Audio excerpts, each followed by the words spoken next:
Olá, bom dia, Senzupeg. Meu nome é Letícia, psicóloga, arteterapeuta.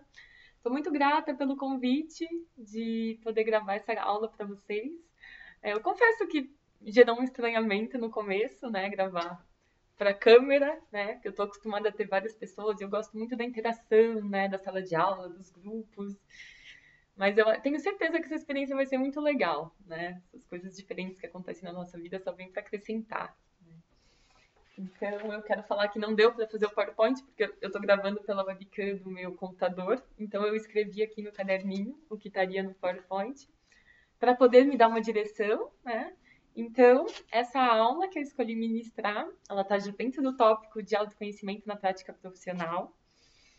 E eu agora, nesse momento, eu vou falar sobre como a escrita criativa pode ajudar nesse processo, né? Que, na verdade, aqui no Brasil se fala mais de escrita criativa, mas no exterior, principalmente, ela tem o nome de escrita terapêutica, em que tem pouquíssimo material publicado. Aqui no Brasil, mais profundo sobre o assunto, né? A gente vê capítulos ou então, né, artigos, mas coisas bastante pontuais. E eu busquei bastante referências em inglês, em espanhol, né, que eu gosto. É um assunto que eu sou apaixonada, que eu tenho uma história pessoal muito especial. Então eu gostaria de compartilhar esse assunto com vocês, né? E para começar a aula, eu tenho basicamente 8 dicas gerais sobre como a gente entrar realmente no processo da escrita criativa, que a gente vai fazer essa vivência logo depois, né? Então, o primeiro é você confiar em si. Na escrita criativa, assim como em qualquer outra linguagem, né, que a gente usa na arte terapia, não tem essa questão do certo e errado, do bonito e do feio, né? Tudo que você faz está mais adequado para aquele momento, né? E o segundo é deixar a energia fluir na sua escrita. É procurar não pensar, não ficar julgando demais, né, o que você está escrevendo. Você tem que estar com aquele momento mesmo, especial. Você tem que ser naquele momento. Não se preocupar com a escrita formal, isso é bastante importante, porque a gente foi muito condicionado a isso, né, desde a época do colégio. A ortografia, a caligrafia, enfim. Mas que, na verdade, na escrita criativa, a gente tem que se preocupar em expressar aquilo da forma que é possível, né? Porque eu até brinco, né? Que até Deus escreve em linhas tortas. Então, por que a gente não pode, né? E ajuda muito no processo, de verdade. Então, no princípio, a princípio, é apenas você que vai ler, né? Então, seja autêntico e se coloque mesmo. Não fica preocupado com o outro. E se algo te causa estranhamento, apenas aceite. Aceite de verdade, porque é uma parte de você que está ali, né? Pronta para ser abraçada e ser aceita e ser trabalhada, né? Isso é muito importante, a gente respeitar essas nossas manifestações genuínas, né? Se caso te der branco ou travar, existem várias técnicas assim que você pode usar. Depende do momento também e do objetivo. Na primeira vez que eu fiz uma vivência mais intensa, a gente tinha uma frase que era assim: eu me lembro. Então, a gente, na verdade, tinha que começar com essa frase e se desse algum, né, se de repente o fluxo parasse, a gente respirava, pensava nessa frase e o que viesse depois com isso a gente tinha que continuar escrevendo. E funcionou muito bem. Mas também, depois nas minhas vivências pessoais e conversando e lendo outras coisas, as pessoas também recomendam você respirar fundo, né, algumas vezes. E também nesse caso que a gente vai fazer, nessa nossa vivência, eu também vou sugerir uma coisa, tá? Que depois eu vou contar para vocês. A outra dica é que quando for o momento de parar, você saberá. Você geralmente saberá, né? E a última é que aproveite o momento, né? Entregue-se a esse processo. Quanto mais realmente você se entrega, mais legal vai ser, né? Mais terapêutico ele será. Então, a vivência que a gente vai fazer agora, vocês fizeram, né, uma reflexão. Eu pedi para os alunos fazerem uma reflexão em casa, pré-aula, para escrever sobre como que foi o processo de autoconhecimento deles ao longo da vida, desde a infância, porque realmente desde a infância a gente já começa nesse nosso caminho de individuação, de crescimento pessoal, de amadurecimento. E tem várias coisas que a gente sabe, né? Pessoas significativas, às vezes algum livro que a gente leu, algum momento muito marcante da nossa vida, alguns insights que a gente teve que proporcionam isso, que propulsionam, né, o nosso desenvolvimento. Eu queria que justamente a reflexão fosse feita acerca disso. Então, com esse papel que vocês escreveram sobre a mesa, com mais algumas folhas, assim, mais ou menos umas 5 folhas ou 6, e uma caneta, né? Eu quero que vocês, primeiramente, leiam, né, o que está escrito, realmente entrando em contato, né, com aquele sentimento que vocês tiveram quando vocês escreveram, atualizado com o sentimento presente, né? Porque o passado está sempre sendo relido, né, e atualizado no presente. E que vocês grifem algumas palavras, tá? Que daí, quando vocês terminarem, eu quero que vocês escrevam na página seguinte essas palavras. Não tem um limite e não tem muito um critério. Eu acho que o critério é pessoal, né? Vocês podem pensar nas palavras que para vocês são mais importantes, mais marcantes, ou que sintetizam mais o que vocês querem dizer, mas, na verdade, quanto mais vocês deixarem fluir, né, de acordo com o que o próprio critério é melhor, né? Então eu queria que vocês respirassem um pouquinho agora, né? Um pouco mais profundamente e começassem a ler, né? Saboreando essas palavras que vocês fizeram, vocês escreveram.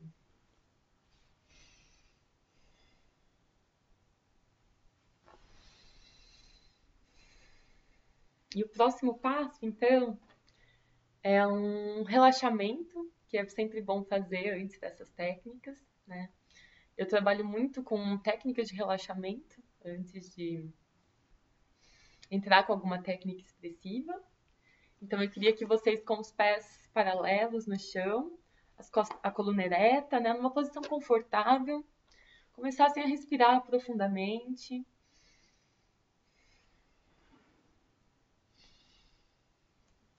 Por alguns minutos, criando esse espaço seguro para você mesmo e para os demais colegas que estão aqui, né? E entrando em contato com esse guia, com esse mestre interior que todos nós temos.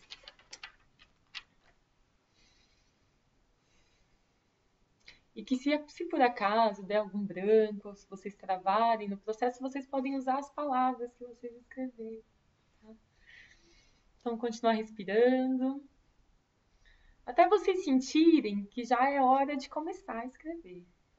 Né? E realmente deixem fluir, entreguem-se e aproveitem o processo. Então, a continuação da técnica é basicamente escrever, né? Depois reler, grifar as palavras, escrever na página seguinte de novo, né? E recomeçar o processo. O tanto de vezes que se faz isso depende muito do grupo, né? De como que as coisas estão fluindo no grupo. Mas geralmente acontece 3 vezes, tá? E depois que o processo todo é encerrado, eu geralmente gosto, e eu aprendi uma mulher maravilhosa que trabalha com escrita criativa, a Tess Kesselman, que, para terminar, não é bom ficar abrindo tanto para vivência, para os relatos de vivência, né? Então, eu gosto de não perder o momento, né? Isso eu tô falando para vocês aqui agora, não vai ser parte da vivência, mas preservar, né, todo esse espaço que a gente criou, esse espaço terapêutico, né? Porque fica uma energia diferente mesmo. Então, né, eu peço sempre para as pessoas compartilharem primeiro, né, o que elas escreveram, e ao invés de. E a gente aprecia elas, mas não batendo palma, porque o barulho ele podia quebrar, né, esse momento que a gente está vivendo. Então, a gente faz assim com a mão. É muito legal. Nossa, quando eu fiz, eu achei maravilhosa essa ideia. Eu sempre, não só com a escrita, mas também com outras linguagens, eu gosto muito de usar esse artifício, né? Que realmente é muito legal. Então, depois da vivência, eu abro, né, para quem quiser compartilhar o que escreveu. E depois disso, a gente começa a conversar e a compartilhar as vivências, né? Como que foi todo o processo. Porque, na verdade, é uma vivência, mas é didática também, né? Então, a gente vai, a partir disso, né, refletir sobre como que é esse processo. O meu objetivo principal com essa vivência é enfatizar e buscar que as pessoas falem sobre como que é esse processo individual, né? Porque os caminhos são muitos e cada um tem o seu. Então, a gente vai principalmente explorar isso, né? De que realmente cada um tem o seu jeito, né? E é o que também é mais adequado no momento, porque às vezes a gente muda também e muda a nossa forma de buscar isso, e às vezes é uma busca, às vezes também não é, né? Às vezes se faz mais necessário em alguns momentos, às vezes não. E é realmente esse momento de partilhar e compartilhar essas experiências, que eu gosto muito. E que depois, no final, né, disso, eu vou então compartilhar a minha experiência pessoal, focada na escrita, né, escrita terapêutica, escrita criativa, porque na verdade isso começou muito cedo na minha vida, né? Quando eu era adolescente, na verdade quando eu era criança, os meus professores já falavam que eu tinha um talento para escrever, que eu gostava de escrever, e eu escrevia, escrevia, escrevia, e eu tinha às vezes até dificuldade de parar, porque as coisas fluíam, fluíam, fluíam, eu adorava. Eu escrevia contos maravilhosos. Durante a adolescência, né, eu escrevia muitos poemas. Só que eu tinha muita vergonha deles. Então eu rasgava e jogava no terreno baldio que era do lado de casa. Então, o terreno do lado de casa sabia muito sobre a minha vida naquela época, né? E daí continuou, principalmente depois quando eu entrei na faculdade, que realmente, né, a psicologia, a faculdade de psicologia, ela mexe muito com questões nossas, né? É uma coisa que todo mundo brinca, que quando você está na aula de psicopatologia, você começa a se identificar com as coisas, né? E realmente aquilo me impulsionava muito a escrever. E isso tomou um outro potencial, principalmente depois que eu comecei a atender, né? Que foi quando eu tinha que fazer os relatos das sessões dos professores. E tinha coisas que eu sentia que eram só minhas que eu não queria compartilhar com eles. Até por medo, assim, de ser julgada. E eu acho que todo mundo se identifica com isso, né? Com isso que eu falei agora. Porque quando a gente tem um supervisor de práticas, né?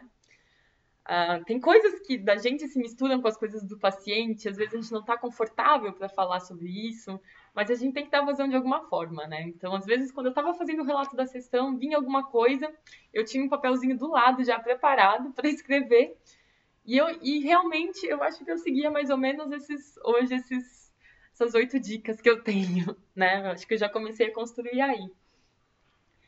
E, enfim,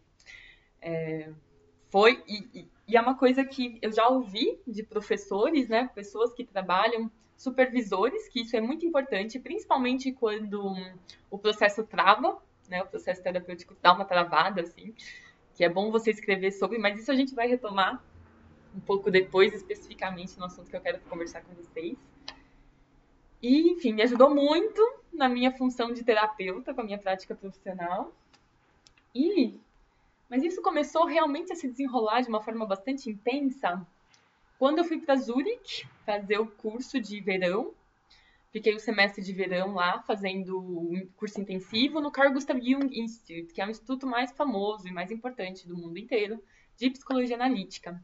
E tinha uma americana, a Tess Kesselman, que eu já falei dela, que deu esse workshop de escrita criativa pra gente. E foi muito marcante. Porque logo no início do curso, quando eu, né, nos primeiros dias, isso ela já deu na segunda, eram 3 semanas, isso ela deu na segunda semana. Desses primeiros dias, aconteceu uma coisa bastante curiosa, né, que eu senti muita afinidade por um colega de classe.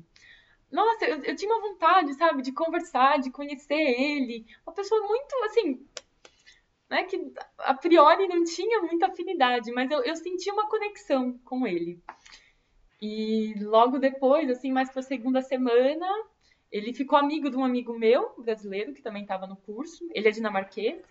E a gente começou a conversar, de se aproximar. E durante porque foram 3 dias, né, de vivência desse workshop. Mais ou menos, logo no primeiro dia, a gente tinha que escrever Não foi a peça ainda, foi uma coisa antes. A gente tinha que escrever uma história, assim, né? E eu escrevi, e depois é, ele me mostrou a história dele. E quando eu li, eu não acreditei, porque a minha era muito semelhante e a dele era meio que uma versão masculina da minha. E foi assim, foi maravilhoso, porque eu realmente entendi, né, o quanto eu estava realmente conectada com isso, né? E nós dois estávamos, eu até arrepio às vezes de contar isso, mas que realmente, né, a escrita na verdade aproximou a gente e ajudou muito no meu processo em Zurique também, porque mexe muito, né? Esses cursos falam da vida e das pessoas. Mas enfim, deixa eu voltar ao assunto. É,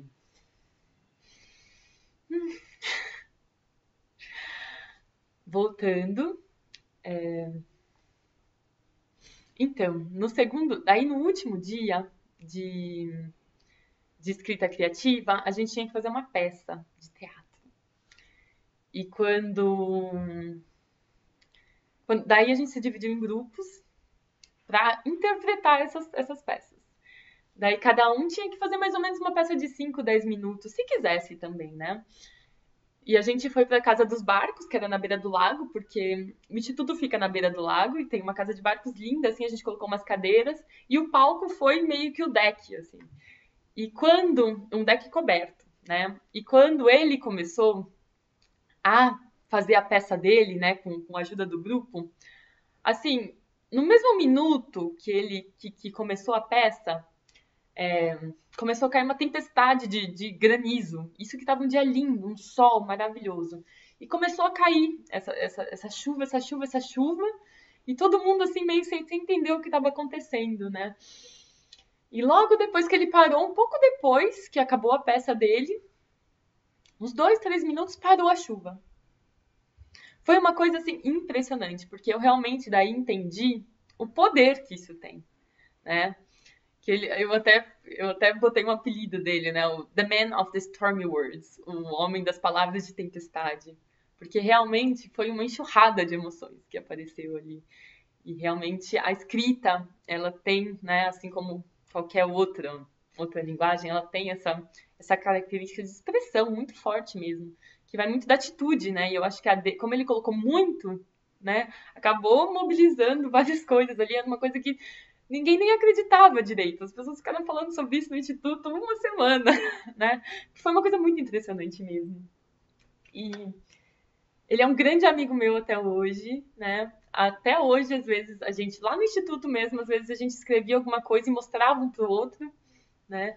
E eu acho que isso é muito legal, é que até hoje a gente troca e-mails e às vezes a gente escreve um pro outro. E é muito legal isso de você, às vezes, compartilhar algumas coisas, porque me dá uma sensação de acolhimento, sabe? De um interlocutor também, né? De uma relação. Isso é bastante interessante.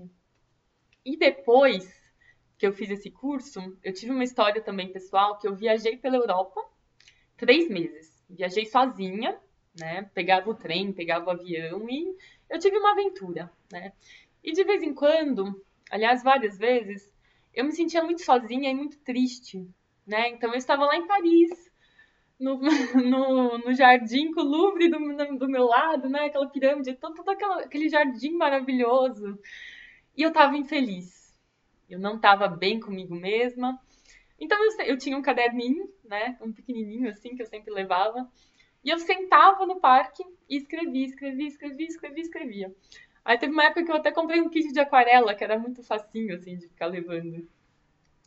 Mas eu escrevia muito, muito.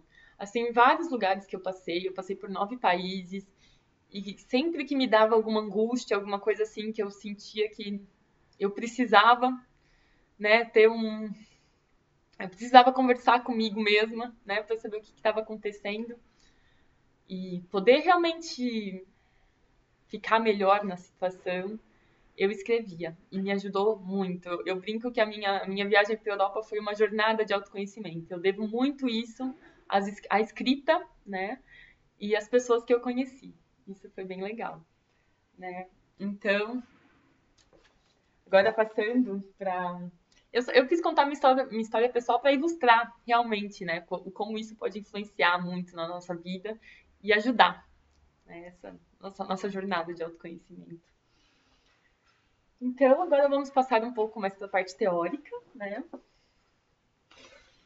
Que tem uma citação que eu gosto muito do Sandro Leite, que é um psicólogo analítico, terminou o mestrado na PUC, agora foi meu professor. No artigo dele, ele coloca assim: o expressar no contexto terapêutico é liberar aquilo que está causando conflito e permitir a sua reequilibração, né? E eu gosto muito de falar desse conceito de energia, porque eu estou estudando agora muito física quântica, voltada para esse paradigma das ciências humanas, e os cientistas quânticos eles falam muito que a gente é feito de energia, né? Que o Jung chamou de energia psíquica, que o Freud chamou de libido, mas que na verdade é uma energia, né? Eu não gosto tanto de chamar de psíquica, porque isso remete assim na nossa cultura àquela separação mente-corpo, né? Que é uma separação didática, que na verdade é tudo acontece simultaneamente. E alguns denominam isso energia fisiopsíquica, né? Em algumas tradições antigas, por exemplo, é o prana na Índia, na China é o ki, mas na verdade é essa energia que está dentro de nós e que nós somos feitas dela, né? Então, eu falo que quando você utiliza um recurso terapêutico, você está movimentando energia, né? Então você pode movimentar essa energia em forma você pode plasmar ela em forma de palavras, você pode plasmar elas em forma de pintura, de escultura, de movimento, de dança, né?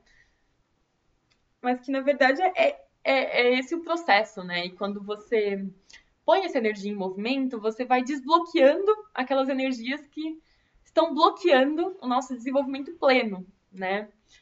Que realmente, por definição, o processo de individuação é a gente poder se desenvolver poder alcançar esse desenvolvimento pleno, né? Todas as nossas potencialidades. E principalmente, isso é uma coisa que é muito falada, né? É a gente confiar na autorregulação. É porque a gente sabe, às vezes, e eu sei porque isso também foi uma jornada minha, né, no começo. Nossa, que legal, né? Que bonito esse conceito de autorregulação. Mas que às vezes eu não confiava tanto assim nele, né? Que o meu paciente realmente podia se autorregular, né? Ele tem esse potencial, né? E que a minha tarefa como terapeuta, né? Isso eu já estou pulando um pouquinho aqui no meu segmento, né? É que qual que é o papel do terapeuta? Na minha visão, combinada com essa visão da psicologia analítica, eu escrevi uma definiçãozinha aqui que eu vou ler, tá? É proporcionar um espaço seguro e ferramentas adequadas que possibilitem ao paciente mobilizar seus recursos internos, que possam dissolver esses bloqueios internos que impedem o desenvolvimento pleno,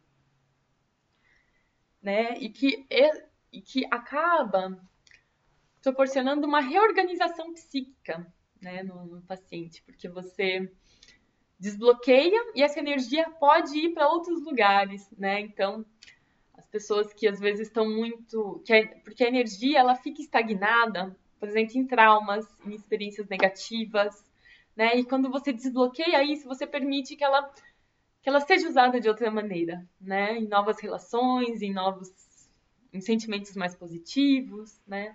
Eu acho que isso é a grande base da terapia, né? E que a escrita é um instrumento como qualquer outro, né, do ponto de vista energético, a energia plasmada através das palavras, e que a sua eficácia depende do momento e da afinidade do indivíduo com a linguagem. O que é mais adequado no momento, né? Que a nossa função também de terapeuta, né, de arte terapeuta, de professor, saber estar sensível ao que é mais adequado para o paciente naquele momento, né? Claro que às vezes o paciente sabe, mas às vezes ele busca na gente uma direção, né? E a gente tem que estar sensível a isso. Enfim, mas aí vem a grande questão do autoconhecimento, né? Como exercer realmente essa função de arte terapeuta, de professor, de uma forma, né, que possa facilitar esse processo, né? Porque eu acho que a grande questão principalmente da terapia junguiana, vinculada à arte-terapia, é promover esse espaço de integração e de comunicação entre o consciente e o inconsciente. Então, ele... E fazer de forma... E o terapeuta, o papel dele também muito é de estabelecer essa base, né? Que tem que ser acolhedora, tem que ser continente, equilibrada, né? Para que realmente os processos possam ser sustentados, né? Os processos psíquicos, os processos que o paciente está vivendo ali possam ter uma sustentação e que realmente possam ser transformados, né? Então, qual é a nossa principal dificuldade, né, nesse processo? Que é, na verdade, eu acho que é uma coisa meio universal, assim. Eu passei por isso, eu ainda passo, né? Vários colegas, a gente sempre volta a discutir isso, que é como estabelecer essa relação, né? Que é o que as pessoas, que é o que teoricamente se diz da transferência e da contra-transferência. Como eu não tive, né, como fazer um PowerPoint, eu fiz esse desenho aqui. Eu não consigo ver se vocês estão vendo certinho. Que é um desenho que é difundido em vários livros de arte-terapia, provavelmente vocês já devem ter visto na aula de psicologia analítica, que é justamente essa relação que a gente se relaciona com o paciente a nível consciente e a nível inconsciente. E isso depende muito também de como a gente lida com o nosso inconsciente. E essa é a questão, né? Porque eu tenho um professor que ele fala que não é o ego, que não é a gente que faz, não é o que a gente chama de agente, né? O ego que faz a terapia, é o self.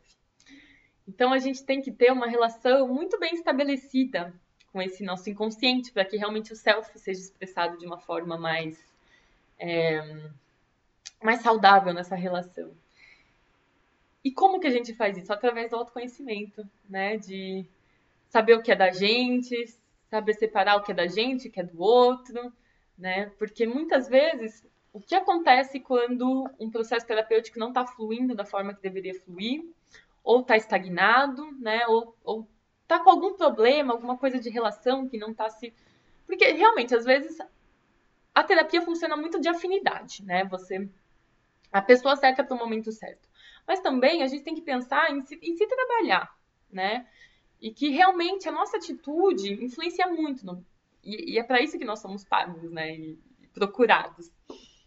Então, assim, quando que a gente está estabelecendo uma relação realmente genuína ou quando a gente está projetando conteúdos nossos que bloqueiam esse processo? Então, assim, geralmente, então, quando a terapia passa por algum momento difícil, é porque algum complexo nosso e do outro, né, que pode ser em grupo ou individual ou dupla, enfim, um complexo nosso com o do outro parece que se atrela, assim, né, porque é, as coisas se juntam por afinidade também, né, então eles se atrelam, assim, ou eles estão em conflito, então eles não conseguem se entender muito bem, ou eles estão se reforçando. E é uma coisa que é muito difícil da gente ver. E por isso que é importante a supervisão, né? Ter alguém que realmente tem mais experiência, uma visão de fora, né? Para te ajudar a enxergar e trabalhar com isso. Então, o terapeuta realmente ele precisa trabalhar com essas suas fantasias, com essas suas, né? Essas reações, esses sentimentos que causam na gente, porque tem pacientes que mobilizam muito na gente, né? Acho que todo mundo já passou por essa experiência de realmente às vezes se envolver com o problema do outro, né? Isso acontece, né? Mas a gente precisa trabalhar isso, até para o nosso crescimento pessoal e para o crescimento do outro. E eu participei recentemente de um curso com uma indiana que é psiquiatra, chamada Uma Krishnamurti. Ela é muito famosa no mundo inteiro. E ela fala que o principal recurso dela, recurso terapêutico dela, é trabalhar com a percepção dela com relação ao paciente. Então, assim, o que esse paciente evoca na gente? Então, ela observa. É como se ela observasse, né, esse paciente como um alguém interessado, mas que não se envolve tanto, né? Claro que na relação terapêutica precisa ter um envolvimento, mas assim, você observa de forma interessada, mas você trabalha com isso, porque ela fala que quando você trabalha, a tua...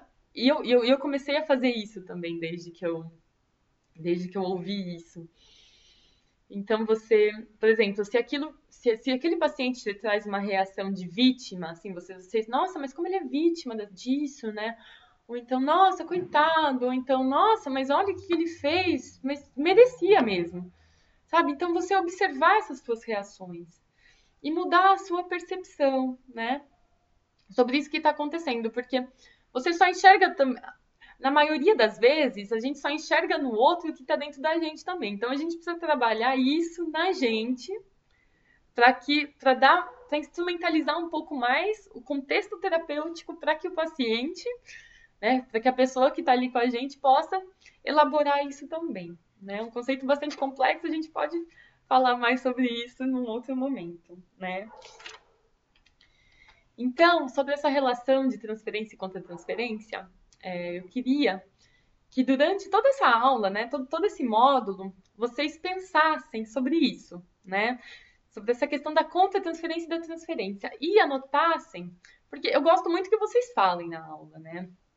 Compartilhem seus insights, tudo. Mas às vezes alguma outra coisa que não está no assunto gera um insight sobre isso e vai atrapalhar no momento, sabe, da aula, porque a gente precisa um pouco de foco, né, quando está dando aula. Até para que renda mais. Então, assim, eu quero que vocês anotem num cantinho esses insights que vocês tiverem meio fora de hora para a gente poder discutir depois. Ou então quando for mais apropriado, tá? Eu peço isso a vocês para o bom andamento da aula, né? E sempre que vocês acharem que é pertinente, por favor, falem. Né? Que o mais aqui uma coisa muito importante é realmente esses insights de vocês, essa construção pessoal do conhecimento, né? Então, agora eu vou passar para uma outra abordagem um pouco mais teórica, né, sobre a escrita criativa ou terapêutica, né? Porque a escrita criativa geralmente é utilizada na maioria dos países, principalmente nos Estados Unidos, onde ela é muito difundida, Inglaterra, na Europa, como aquele processo para desbloquear a criatividade de pessoas, principalmente que são escritoras, profissionais de marketing, que escrevem filmes, enfim. Mas parece que ela tem mais um objetivo artístico, né? Que não que a terapêutica não tenha, né? Mas, inclusive, sobre essa abordagem, tem um livro muito bom aqui no Brasil, escrito por um professor da USP, que ele é professor de jornalismo. Eu não vou lembrar direito o nome dele agora, o sobrenome é Lima. Chama-se Escrita Total. E lá nesse livro ele fala que a gente está muito acostumado, realmente aquilo que eu já falei antes para vocês, né? Da linguagem, da escrita, como aquela função muito racional, linear, né? Que precisa de uma ordem, começo, meio e fim.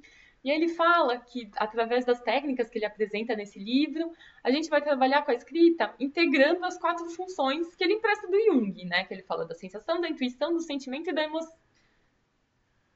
E da razão e da emoção, tudo, né? Essas 4 funções psicológicas.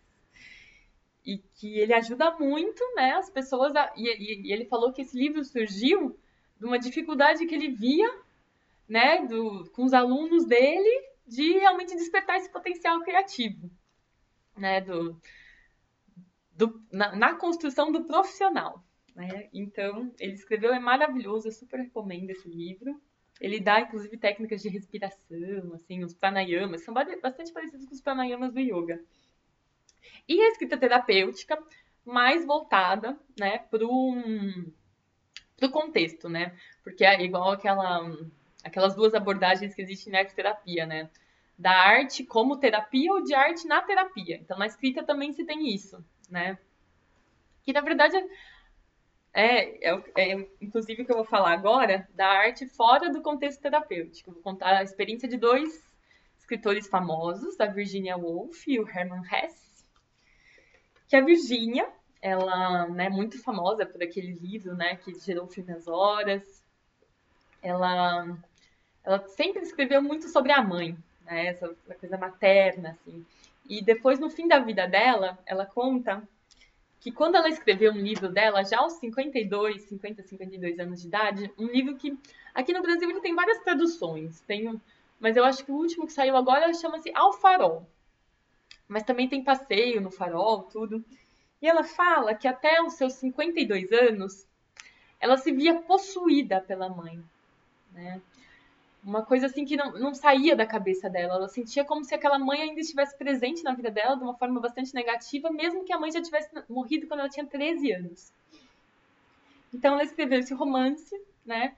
E o relato dela com relação a isso, né? Todo esse processo que ela viveu foi que assim, eu vou citar ela, né?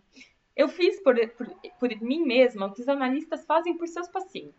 Eu expressei alguma emoção muito profunda, há muito tempo sentida, e em expressar isso, eu expliquei e deixei-a descansar. Né? E não foi uma intenção, né? Mas o benefício veio de uma forma espontânea. Bastante interessante, né? Esse processo dela. E me lembrou também de um filme que eu gosto muito, chamado Razão e Sensibilidade. Eu não sei se vocês já assistiram, mas ele conta a história realmente de uma menina, né? Que quando ela era criança, ela tomou uma decisão na vida dela, né? Ela contou uma mentira.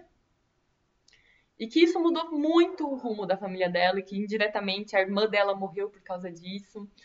Uma outra pessoa muito próxima da família. Assim, mudou totalmente o rumo da família dela, de uma forma bastante complicada, né?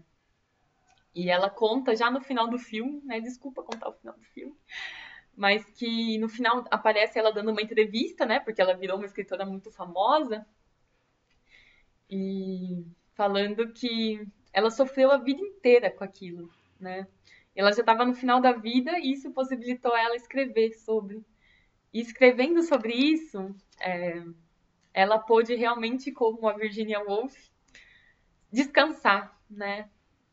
Deixar que isso influenciasse ela de uma forma tão negativa e com muito sentimento de culpa. Ela relata muito isso.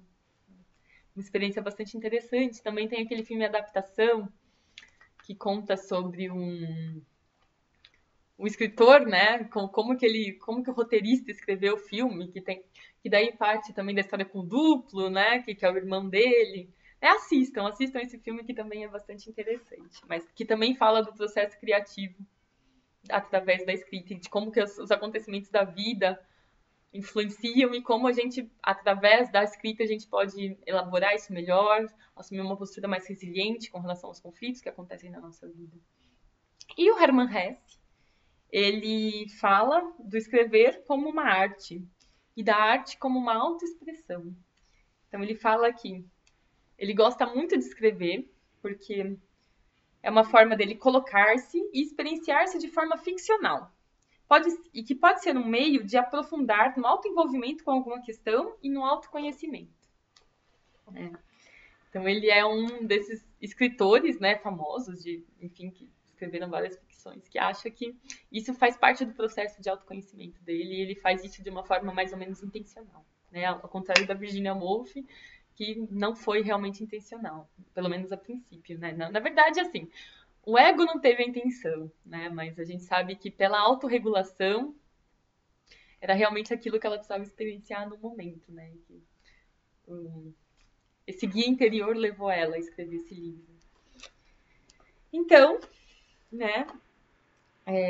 Eu tenho um autor que eu gosto muito, que escreve sobre a escrita criativa, e ele separa duas formas principais, mas que depois a gente vai conversar que não são bem assim uma separação, que são a ficção e a autobiografia, né? Qual seria a diferença aparente e a diferença escondida, né? Entre essas duas coisas. A autobiografia,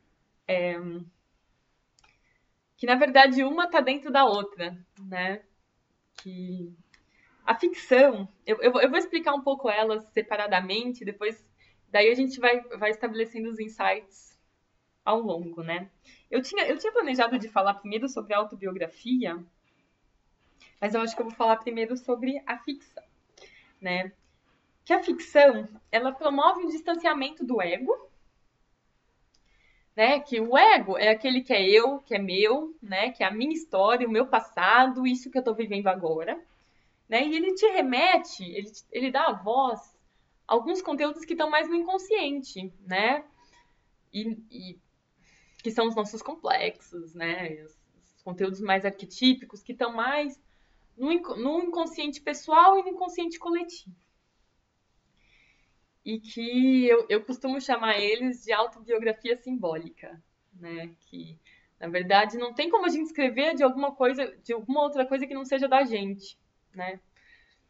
E eu acho que você carrega isso de um simbolismo que está, né, carregado de algum conteúdo, né? Porque a energia ela se plasma na nossa vida, né? Desses nossos conteúdos através de formas de movimento, enfim. E a imagem, né? O símbolo é uma delas, né? A escrita é uma delas. A gente já conversou sobre isso, né? Sobre o jeito que a energia vai se plasmar, que ela vai se expressar naquele momento, né? Então, a ficção, o processo de ficcionar, né, de escrever sobre ficção, ele promove muito a integração dos nossos diversos aspectos, porque a gente está dando voz realmente àquilo que a gente não tem uma compreensão direta sobre, né? E que ajudam muito a fortalecer o senso de identidade. E é uma coisa que a gente não pensa, né? Você vai escrever uma ficção e vai fortalecer o seu senso de identidade. Porque, na verdade, são os seus outros eus que fazem parte de você, mas que a gente não está, às vezes, muito consciente disso, né? Então, isso integra na consciência, né? Você não precisa ficar interpretando aquilo o tempo todo para você, né, integrar isso à tua consciência, porque o processo de individuação é muito desse, né? Trazer todo esse seu eu para a consciência, né? Vocês já tiveram essa aula. E o símbolo, ele é muito portador de uma energia, né? Então a gente entra em contato com essa ficção, né, com esses personagens, e eles estão carregados de energia. E é muito interessante também o trabalho com marionetes, né? Com drama, né? Drama terapia, que você se metamorfoseia em personagens, né? Que isso te ajuda, né? No teu processo. E que eles estão realmente muito além da interpretação do ego. A gente tem que confiar, né? Nesse nosso processo de autorregulação, nessa energia que eles trazem pra gente e integrar isso. E a autobiografia, que é quando escrevemos sobre nós mesmos, mesmo sendo um recorte específico da nossa vida, né? Eu gosto muito dos self-books, que é uma linguagem que a Angela Filippini aqui propõe, né? Ela tem um livro chamado Imagens na Palavra, um livro não, um artigo chamado Imagens na Palavra, que ela expõe sobre essa ideia do self-book. Que, na verdade, são livros que você pode fazer à mão, né? Você faz a capa, ela traz, inclusive, alguns livros que são feitos de tecido, né? Que você daí pinta sobre o tecido, que na verdade não são só para escrever. Você pode misturar várias linguagens ali. Você pode bordar, você pode pintar, você pode desenhar, você pode escrever. Né? Você pode integrar várias linguagens, né? E ela fala que o por último é a capa, que eu achei muito legal, que daí você finaliza, você dá uma síntese, né? Então, e eu achei bastante interessante porque a gente pode fazer um self-book temático, mesmo que você tenha um caderno normal, né? Mas, por exemplo, aquilo que eu fazia que eu comecei a fazer quando eu estava na faculdade, escrever sobre as sessões, eu podia dar um nome assim, né? O meu eu terapeuta, né? Dar um nome assim, eu terapeuta, daquele livro. E ela conta, né, que tem vários livros que surgem com vários títulos, como por exemplo, né? Meu primeiro amor, a minha infância, né, a minha crise dos 30, né? Que surgem vários títulos para você escrever sobre você mesmo, né? Se colocar ali na tua história.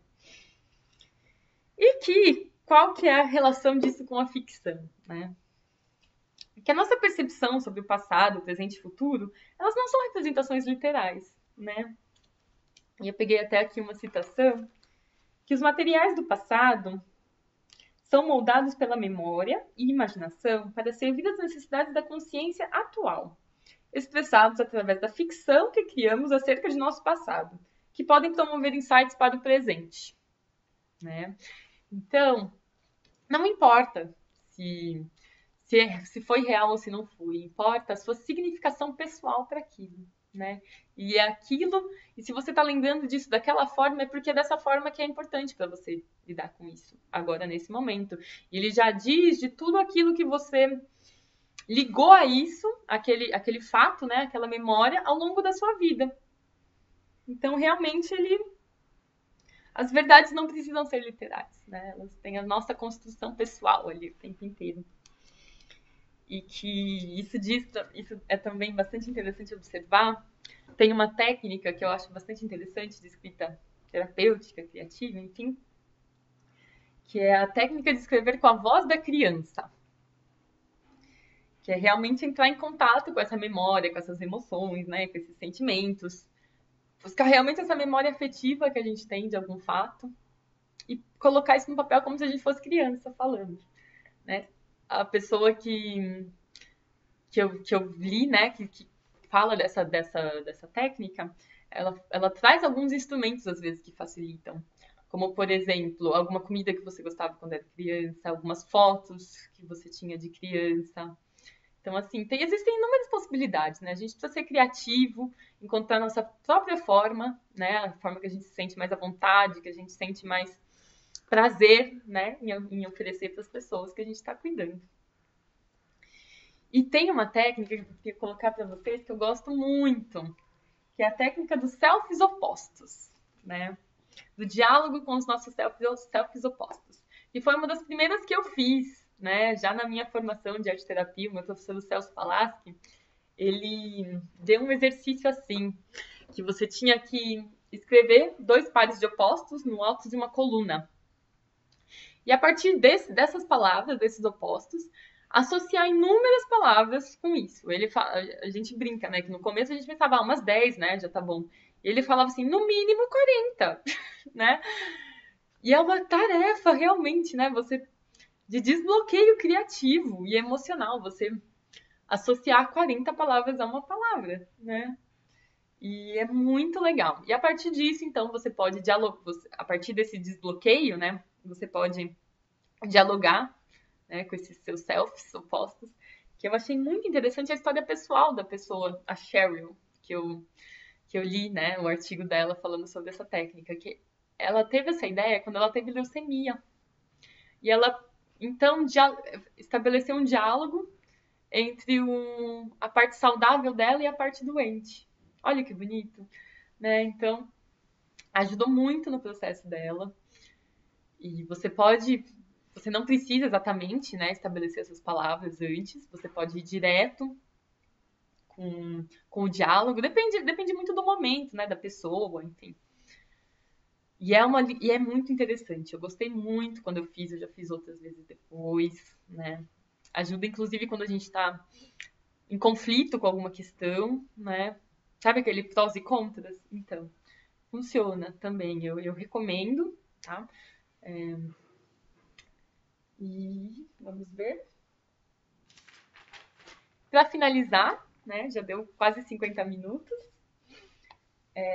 eu gostaria de colocar assim, algumas dicas para a gente começar pra, é, a escrever antes, né? Eu uso bastante técnica de relaxamento. Então, a gente pode respirar algumas vezes profundamente, igual eu fiz na vivência, né? E eu acho bastante importante também o aterramento, né? Essa questão de ter os 2 pés no chão. Né? Tá com o corpo alinhado, né? Isso influencia bastante no processo também. Como a gente se prepara para escrever influencia em como a gente vai escrever também, né? Então, a gente pode escrever palavras aleatoriamente antes de começar a escrever, mesmo que a princípio elas não estejam envolvidas com o tema, às vezes depois elas podem fazer sentido. Isso principalmente quando a gente está com alguma questão que a gente precisa expressar de alguma forma, né? Ou então mesmo se a gente tiver assim, aleatoriamente, assim, tranquilo e mesmo assim quiser escrever, né? Como uma prática diária, enfim, que a gente também, a gente brinca, né, que as ostras felizes não produzem pérolas, né? E isso é bastante profundo, a gente observa muito na nossa vida. Porque geralmente a gente só busca o autoconhecimento nessas fases, né? Em que a gente está com alguma crise, sentindo alguma dor, com alguma questão. E que realmente as coisas fluem muito, o processo criativo é muito forte, porque eu trabalhei muito em hospital, né, desde que eu me formei. E realmente a gente observa que quando as pessoas estão doentes, quando elas estão debilitadas, quando a vida delas muda muito, elas estão num momento muito propício para transformações, né? Elas estão nesse momento ostra não feliz. Então, é bastante interessante esse processo. Mas a gente pode fazer isso no nosso dia a dia, criar um hábito, uma rotina, né? Para manter realmente a saúde mental. Então, a gente pode escrever as palavras aleatoriamente, depois formar um texto, a gente pode fazer os pares dos opostos, ou então, não precisa ser exatamente o oposto, é que o oposto ele tem um outro direcionamento que geralmente é muito legal quando você começa a escrever. Mas você pode colocar, por exemplo, duas palavras ou três, mas geralmente duas é mais. Depende muito do momento. Eu gosto muito de usar duas, mas tem gente que gosta de usar mais. Ou então só uma. Né? Você pode usar uma palavra e começar a associar a elas, as palavras a essa palavra. E o outro, né, é fechar o olho, entrar em contato consigo mesmo, com as emoções, os sentimentos, as memórias. É como se a gente realmente se conectasse com elas, né? Que é esse momento de introversão. E eu acho que uma das coisas mais importantes também é que mesmo nos momentos difíceis, a gente fazer isso com amor, né? Com carinho, com aceitação incondicional de si, que ajuda muito a lidar com os sentimentos negativos. É que isso no começo pode ser bastante difícil, né? Nossa, mas eu tô sofrendo, eu tô com essa dor, isso tá um conflito muito grande, né? Como é que eu vou me tratar, né, com amor e com carinho quando eu tô sentindo assim, né? Então, mas no começo geralmente é difícil, mas depois que você faz uma vez, que você realmente tenta entrar em contato com isso, com esse divino, com essa coisa linda que tem dentro de você, né? Ajuda muito no processo. Porque isso também foi uma questão pessoal minha, muito forte, no meu processo no meu processo de formação de arte terapia. Porque eu sempre achei que a psicologia e a arte terapia fosse muito vazia de amor, né? De relação, de vínculo, assim, de uma forma mais profunda, né? Que as pessoas falam muito sobre isso, mas que realmente a gente precisa viver mais, né? Que os meus pacientes do meu estágio na clínica psiquiátrica, os pacientes que eu vi que tinham tido um avanço maior, assim, uma melhora no quadro geral deles, no último dia que a gente fez um fechamento, eles falaram de amor, né? E que realmente daí eu escrevi o meu último capítulo inteiro da monografia de arte terapia sobre isso, da importância do amor como um continente, como um vaso alquímico. Porque eu observei que quanto mais profundamente eu vou no meu autoconhecimento, eu me conheço, mais eu sinto amor por mim mesma, né? Mais eu vejo isso e mais também eu consigo ir profundamente nas outras teorias, né, da psicologia. Então, quanto mais profundamente eu me conheço, mais profundamente eu também entro em contato com a teoria e entendo isso. O que está fora está dentro, enfim. Esse é um assunto assim que gera até emoções em mim, né? Por isso que às vezes eu tremo um pouco a voz. Me vem umas. O Jung, quando ele deu as conferências dele de Tavistock, ele foi muito sincero com relação a isso, né? E tem conteúdos que mexem com ele, né, quando ele tá falando. E às vezes ele gagueja um pouco, ele perde um pouco a linha do pensamento. Isso acontece comigo, acontece com todo mundo. E eu sou uma pessoa afetiva, eu sou uma pessoa que gosta de me expressar de uma forma autêntica. Então, isso geralmente acontece. E eu acho maravilhoso, não vejo problema nenhum nisso, né? Então, realmente, quando eu falo desse assunto, né, do amor e do vínculo, do amor autêntico, não esse amor de homem e mulher, né, que a nossa sociedade está muito permeada disso, né? Aquele momento eu te amo é o momento do homem e da mulher, mas não é assim, né? E realmente, quanto mais profundamente eu vou em mim, mais amor eu sinto por mim mesma e pelas pessoas. Isso reflete de uma forma muito positiva nas minhas aulas, com os meus pacientes, das minhas relações. Então, eu acho que essa é realmente a mensagem final que eu deixei na minha monografia e que eu também gostaria de deixar para vocês. Então, tá bom, muito obrigada. Um abraço a todos.